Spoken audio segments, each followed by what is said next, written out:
Welcome back to Good Morning Greyhounds. Today we're diving into the world of speech and debate with two incredible guests who have been making moves and making noise both on campus and on the national stage. They're bringing the energy, the stories, and the wins. Let's get into it. First off, I would like to welcome our first guest, Noah Maple. Hello. How's it going? I'm good. How are you? Fabulous. Can you tell us a little bit about yourself? Yeah, I'm a music business major here at the university. On the speech and debate team. I'm my second year here, and I am loving it. And the wins are nice, but also the life lessons it's taught me in speaking and communicating has been second to none. So, how did you get into speech and debate? Well, I asked the chair of the department, Stephanie Weidman, if I could join. I mean, it wasn't anything special. I knew I wanted to get better at speaking and communicating, because as an educator, that's an important part of what we do.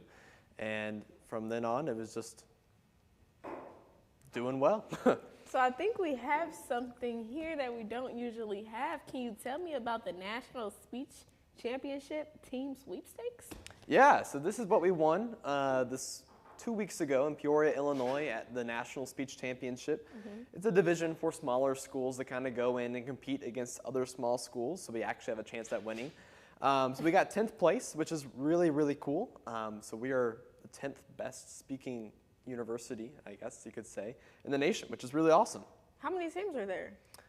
I want to say 18 or 20. So to be top 10 is really, really a privilege. That's good. That's good. So what's your category or event? Yeah, so I specialize in limited preparation speaking. So speeches that are not planned, not designed, that you go in, write on a note card and speak for between 7 and 5 minutes. But I also do interpretation speaking, which is kind of like competitive acting. So a wide variety of different things, and I can be doing something at one point in time and something completely different at another point in time. So how do you prep for something like that? Just practice. I mean, we do practices every Tuesday night for 2 to 3 hours, and we just prepare speeches. Like impromptu speaking, for example, you get a quotation, and you have to speak and interpret that quotation and give reasons behind your interpretation and whatnot to give a 5-minute speech on it.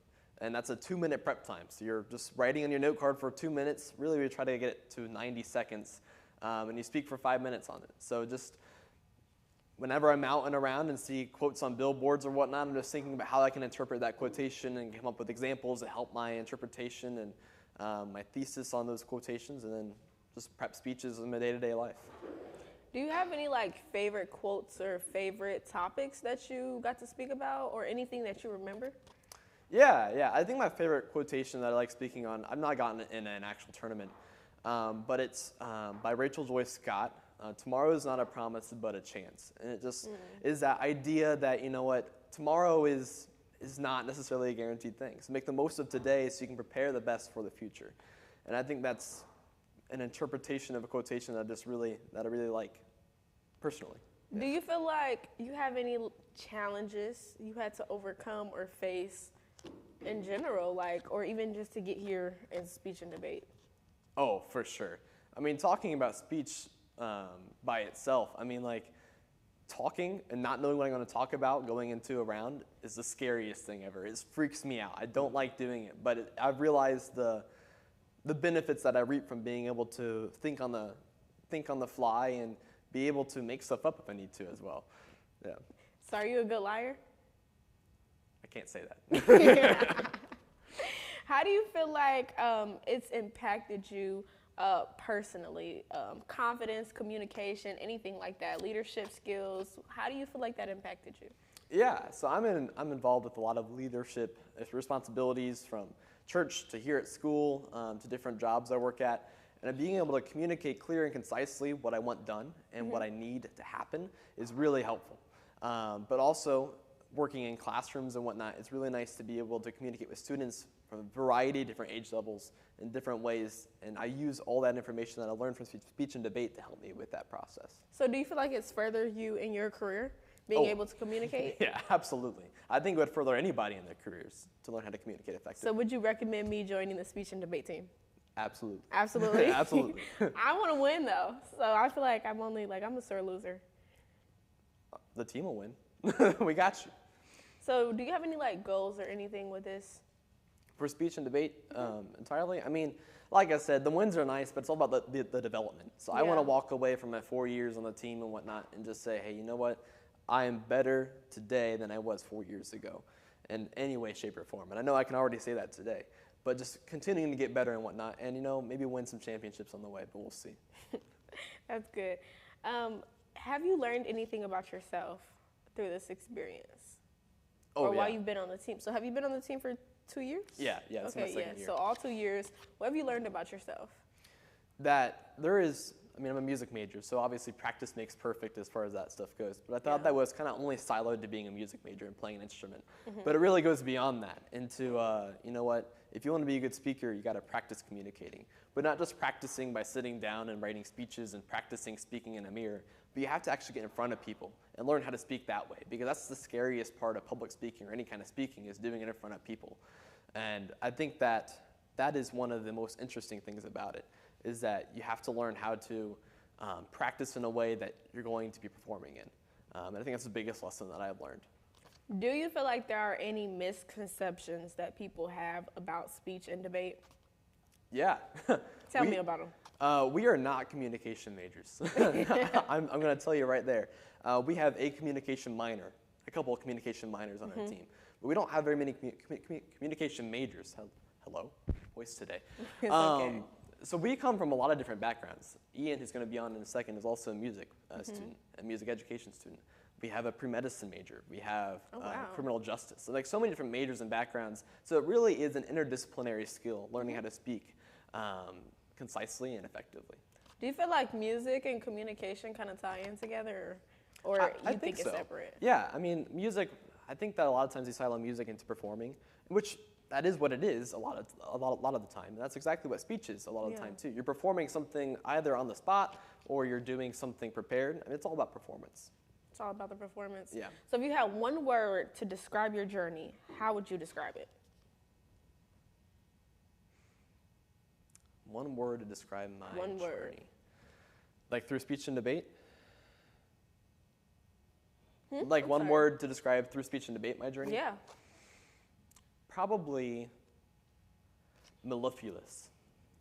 It means like over jubilant, in the sense that I think that you're coming from something that you have no experience in to something that you have so much joy and pride over. And I think that's exactly what my role is. Not being able to speak as well as I did coming out of high school to now being able to take joy in speaking and turning that, what I was used to be scared of, into something that I have a lot of joy and passion in. So any advice to someone who's joining speech and debate or who wants to join? Yeah, we have this thing in the speech room. It's written in huge block letters on the board: abandon all shame. You're going to make mistakes. You're going to make silly mistakes. And that's the joy of it. But you have to put that beside you and say, hey, this is all part of the development process. And I think that goes with anything that you're doing in life, is that you're going to make mistakes. You're going to embarrass the heck out of yourself. But just keep going. It's all part of the learning process, and we all embarrass ourselves sometimes. So abandon all shame whenever you walk into a room full of people and you're giving a speech, because even though it might not go the way that you want it to all the time, it's still going to be good for you in the long run. We learn from our failures. Well, thank you so much. Yeah, of course. And next up, we have Kendall and Evan with a very special newscast. There's no shot he has time to make that throw. There's no shot he gets away from that. He's that guy, dude. He is that guy. When it comes to football, Mr. Football, right? Not a chance he escapes the pocket like that, gets out, makes a throw on the run, on the dot. No way. He's going to do the same thing to Michigan. Watch it. 10-0 heading into Ohio State. I'm calling it. You want to bet? Let's do it. I'm Caden Colbert alongside Jay Kelton for college sports, pro sports, everything Indianapolis. Damn good. Obviously, I'm Kendall Pearson. Look how good I am. I look amazing. Yeah, you're pretty good looking. Yeah, you're good looking, Kendall. Thank And you. I'm Evan Porterfield. Though I'm a ginger, I guess I'm still cute. Where else would I be an anchor on the news, anchoring the news of an anchor? I also have a girlfriend, if you didn't know. And if we're being honest, I'm not really getting paid enough to do this, and I don't really want to talk about the news, and no one even cares anyway. That's so real. That is so real. Thank God we are on the same page because I woke up on the wrong side of the morning, and quite frankly, I'm just really not feeling it right now. Yeah, I woke up this morning, my dog was just barking and it just made me mad and I was like, oh my God. And then I got in the elevator and there's someone else in the elevator and that just sets the foundation of the day, you know? Like, How dare it's they? such an awkward situation. It's like you stand there and like, I'm like, okay, I know that they're thinking about how they feel awkward and about how I feel awkward, so it makes me even more awkward. Do you have any like weird awkward situations that happen? Yeah, now that we're on it, let me tell you about one of the most awkward moments of my life, really. So, once upon a time, I was in class, right? As you do, and I was learning. This was a speech class, and we had to learn about fundamentals of speech. And you're not very good at speaking. Hey.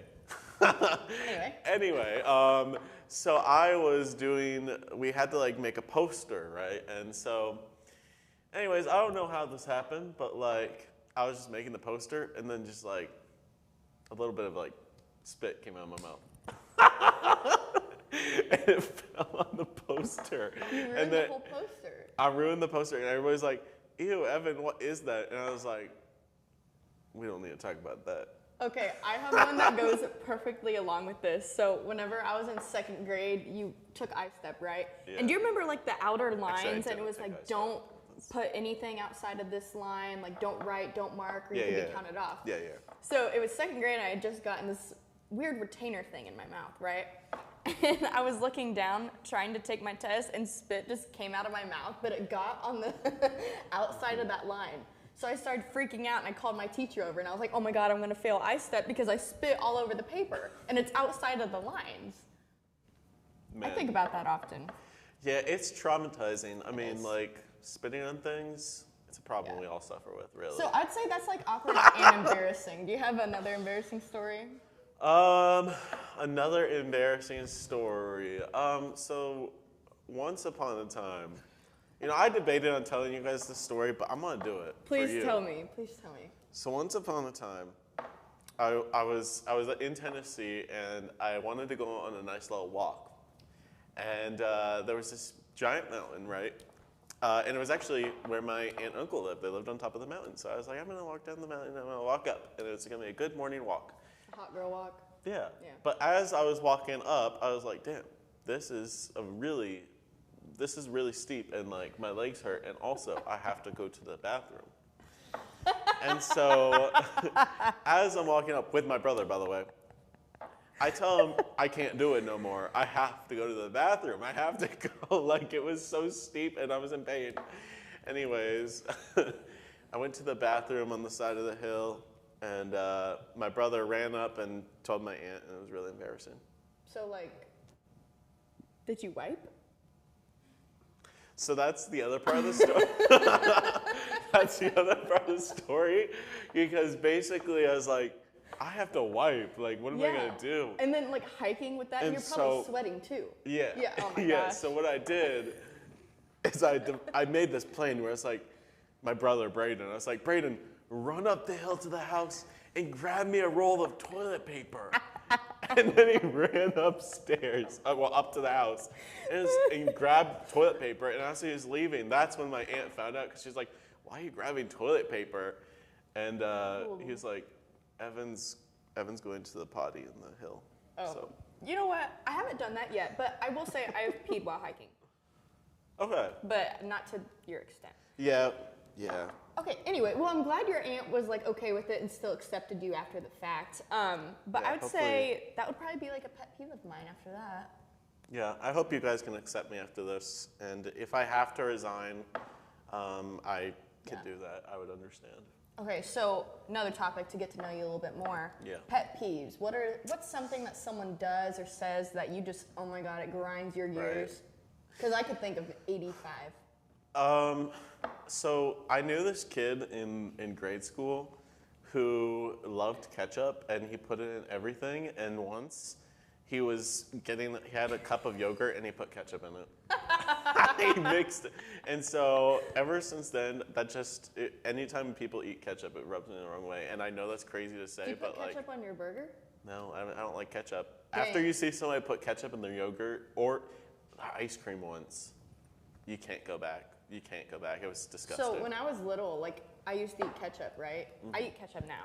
But my dad told me that it was called ketchup because it's made out of cats. So I didn't eat ketchup for multiple years until I realized that my dad was just messing with me. My parents tried to convince me that shampoo is, it's poo from a sheep called a sham. You know what? And I believe them. They said it has a special smell. It smells like strawberries. That's real poo. And I said, all right, if that's what you say. I mean, they gaslit me. I believe this for years. No, my parents are so good at gaslighting me, and my dad, like, okay, I was just talking about this last night. I had combination pizza rolls last night for dinner because I'm lazy. You know the white mozzarella cheese in it? So growing up, I used to eat pizza rolls all the time, and my dad was like, why do you eat pizza rolls? Like, there's cauliflower in it. Which was the cheese, you know? Yeah. So for years, I didn't eat cauliflower either. Wow. I wonder if my dad knows that. Dad, if you're watching this, How you dare ruined he. my life for How dare like he. 3 years. SMH. So, yeah. Any funny work experiences? Is there any time I was like, haha, that's funny? Yeah, I have a job. I hate my job, but I work it. I serve rolls at Texas Roadhouse. As you guys know, I complain about it on a daily basis. But one time the server was...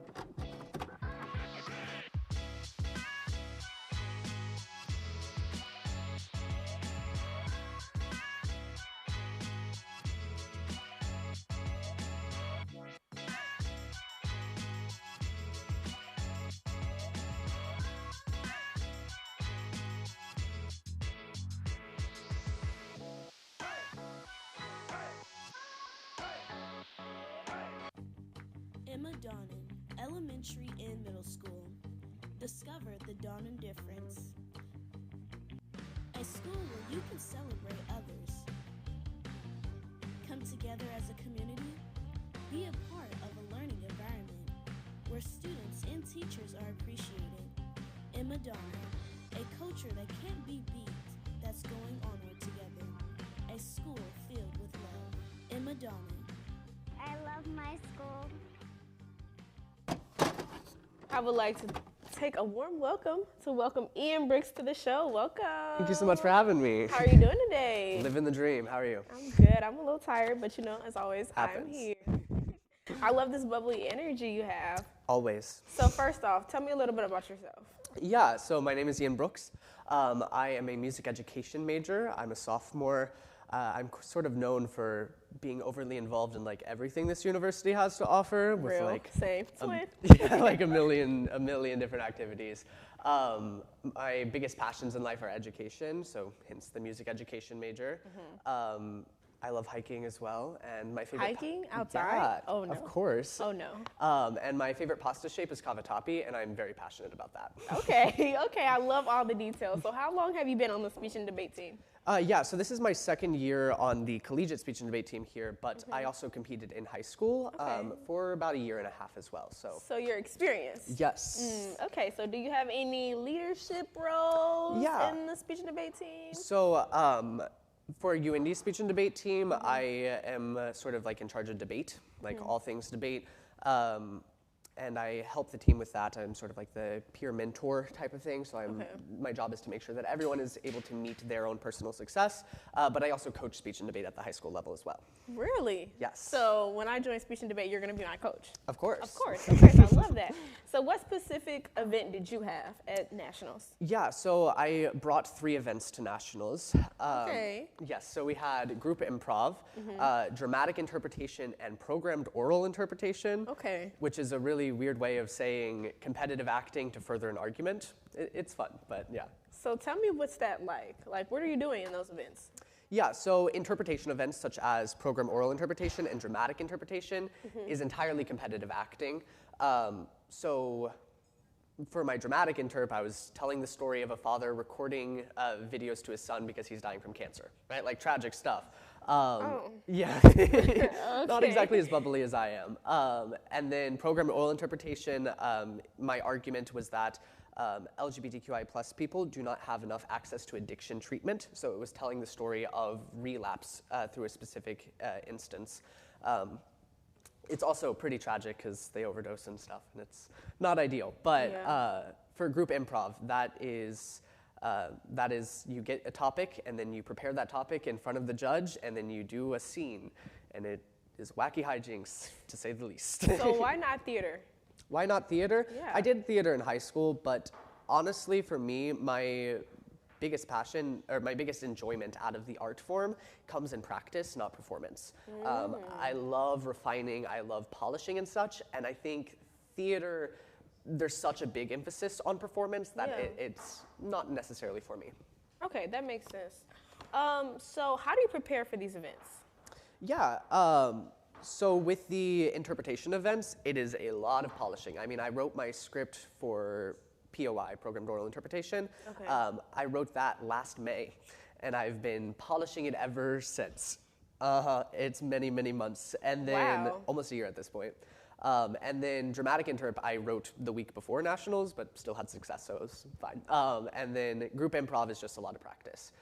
So it's not necessarily polishing, it's instead coming up with strategies and furthering your skills.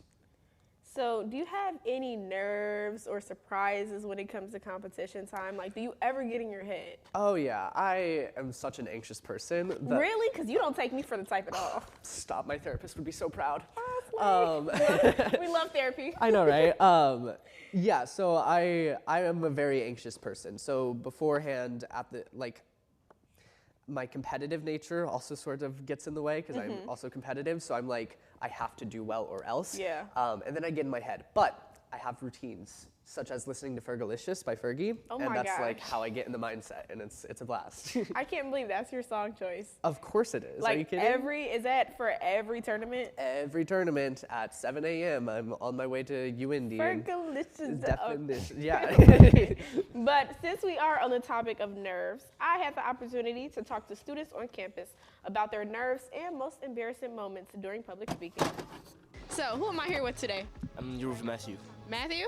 All right, Matthew. So, are you good at public speaking? I wouldn't say it's my strong suit, but yeah, I would definitely be able to do it if I needed to. Okay. So, what's your most embarrassing moment when you were public speaking? Oh wow, it's just I blush, I get very red, and I'm like, I can't speak anymore sometimes, but I just need to be more confident, you know. Okay. And do you have any tips for those who are public speaking? I would say just breathe, and everything's gonna be fine. No one's gonna judge you. So, yeah, that would be my advice. All right. Thank you. Who am I here with today? Lauren, Hannah, Kinley, Ava. And John. So tell me, are you guys good at public speaking? No. No. Yeah. Absolutely not. Relatively. So, what is your most embarrassing moment when you guys were public speaking? I was at a wrestling banquet and it just didn't go good. I forgot exactly what I was saying, and then I said that all the guys went under my legs. All right, so do you guys have any tips for those who are public speaking? Don't be shy. Practice a lot before you go and just look up periodically. Eye contact actually makes things better. No, it does not. Yeah, it does. It doesn't help. Just be scared. I don't know. I say, yeah, just keep eye contact, maintain confidence, and if you know your material, then there shouldn't really be any issues. You can just really talk. Who am I here with today? Dominic? All right, are you good at public speaking? No. No? Okay, so what's your most embarrassing moment when you're public speaking? Forgetting everything I say and just saying the exact same thing over and over. And do you have any tips or tricks? If you can't make good eye contact, just look at someone's forehead or their hairline if they have one. Not if they have one. Thank you for that information. All right, hello, and who are we here with today? Colin Seymour. Griffin McGee. All right, so are you guys good at public speaking? I'd say so, yeah. I would say that I'm very good at public speaking. So do you have any embarrassing moments where you weren't so good? You're putting me on the spot here. I don't know. I would say that's one of his embarrassing moments right there. Right here on Uindy TV. So tell me, do you have any tips and tricks for good public speaking? Imagine people in their underwear and make it a lot more comfortable. Don't do that. Don't do that, please. Confidence is key. Even if you don't know what you're talking about, project confidence and everybody will listen. That's right. You heard it here on Uindy TV. Excuse me, sir. Excuse me, sir. Excuse me, sir. Excuse me, sir. Are you good at public speaking? I am, yes. Wait, first, what's your name? Chris Hammer. Okay. And do you have any embarrassing moments where you weren't so good at public speaking? Probably back in like 4th grade. I try to just not remember those because I would rather not remember those. But ever since then, I'd say I've been pretty good at public speaking. Did you pee your pants? I did not. Thank God. Are you sure? I am sure of that. All right, do you have any tips and tricks for good public speaking? Just don't be nervous. I view it as just having a conversation with people. You know, it's just a big gathering. It feels like you're just talking to a bunch of people. You'll do fine. All right, thank you so much. All right, so who am I here with today? Mahogany. Ashlyn. JT. JT. All right, are you guys good at public speaking? No, not really. No. Nah. No. Yeah. Do you have any embarrassing moments where you weren't so good at public speaking? Oh yeah, when I started stuttering. Stuttering? Stuttering. Stuttering? Crashing out. Crashing out? What is crashing out? I just start to see red. And when I'm in public and I start stuttering, it just. Okay, we gonna talk about that crashing out later. But do you have any tips or tricks for good public speaking? No.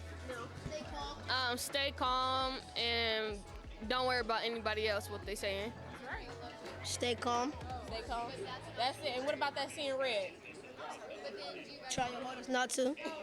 Don't see red, see blue. All right, thank you guys. We heard some great tips about public speaking. Now let's get back to my interview. Welcome back to Good Morning Greyhounds. Today we'll be continuing our conversation with Ian Brooks. So tell me, how do you feel like public speaking is going to help you further your career? Yeah, so similar to Noah, I'm also an education major. So communication is obviously instrumental in being a successful teacher. So I'm going to talk a little bit about the aspects of specifically Uindy speech and debate team and how that's prepared me. Yeah. So I think being on a small team kind of helps when it comes to education because we have such an emphasis on peer coaching, of helping each other and teaching each other skills and strategies that it's sort of like real life practice for education every single Tuesday night when we practice. I'm helping people meet their potential, which is going to be my career in the future. I love that. Yeah. What are some misconceptions about speech and debate that you wish you could clear up right here on Good Morning Greyhounds? You only hear it here. Yeah, so I think the biggest one that I sort of get frustrated about, specifically with the team I coach, is that everyone thinks that like we're so argumentative. And I don't think that's inherently true because, I mean, I still like to think I'm a friendly, open-minded person. So I actually think part of that comes from speech and debate, is I am more open-minded because I'm researching arguments and learning both sides of the arguments and determining which one is best. To the point that I don't think I'm as like standoffish as I used to be because of speech and debate. So how do you handle conflict then? How do I handle conflict then? That's a great question. I'm a big fan of empathy, right? Of just meeting with someone and just trying to establish a connection with them. I think that's the best way to handle conflict. Obviously, there's logical aspects that are involved in that, but I think the foundation of all conflict resolution is in empathy and caring about the other person. So when it comes to your teammates, are you guys more competitive or more supportive with each other? Because are you guys going against each other? Yes. Yeah. Okay. So how does that? What's the line? Yeah, our team is actually very supportive. We're very competitive against other teams, obviously. I think that's inherent to the activity, but we are very much like supportive of each other. We advocate for each other's success and such. And we also try to diversify events so we're not only competing against people from our team. So because we don't want toxicity to creep in. Does that make sense? Yeah, of course. So do you prefer doing group, like the group improv, or your solo events?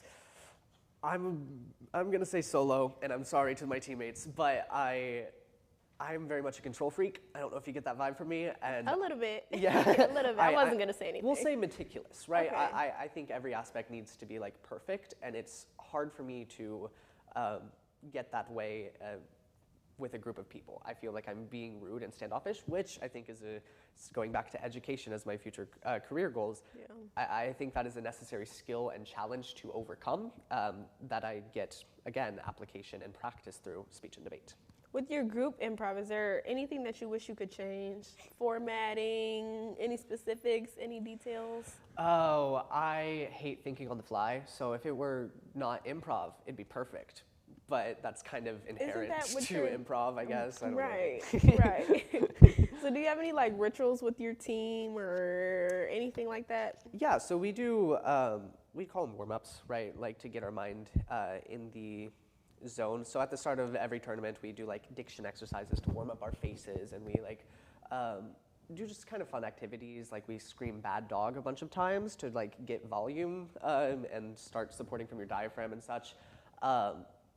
Also, we call ourselves the Greyhounds, which is like another little tradition thing. That's really cute. Yeah. That's really cute.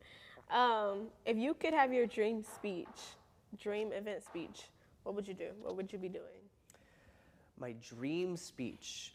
That's a good question. So, for specifically speech and debate, I would say I want to do a speech on how the rules are so stupid and they shouldn't exist, and it should be just free form to express how in any way you want to express, because I'm a very creative person. So I want to do that, but I also know it's probably not, a speech and debate competition is probably not the best place to say speech and debate is stupid for like rules and stuff. But if it were anywhere, I think honestly it's in front of a classroom, right? Giving a speech in front of a classroom is kind of my goal. I like motivating students and I like getting them to want to learn, and I'm excited to do that. Where does all this passion come from? I think my upbringing, right? I grew up originally in IPS schools and such, and my access to educational opportunities were not quite what I wished they were, and I always wanted to strive for more, and I was a very gifted kid. And then I moved to Avon and was given a lot of opportunities, but I wish there was more special attention. So it's sort of, I've identified flaws in the way I want to learn, and how schools have not provided that inherently for me, to where it's now I want to better the system so that way I can better support students in the future. So what's next for you? What's next for me? Probably sleep. I'm really tired right now. But next steps for me, again, it's all speech and debate in my life because that's also my job. So now it's time to go to high school and get them ready for nationals and get another national championship on our team. Oh, I love that for you. Congratulations. Thank you so much. If nobody told you, I'm proud of you. Oh, stop. And that is a wrap on today's conversation. Big shout out to our guests for sharing their journey with us from national stages to personal growth. They're out here making moves and inspiring the next wave of public speaking. To all those watching, thank you for joining us this morning, and make sure to watch the rest of our Uindy TV productions on our YouTube channel and Xfinity channel 1096.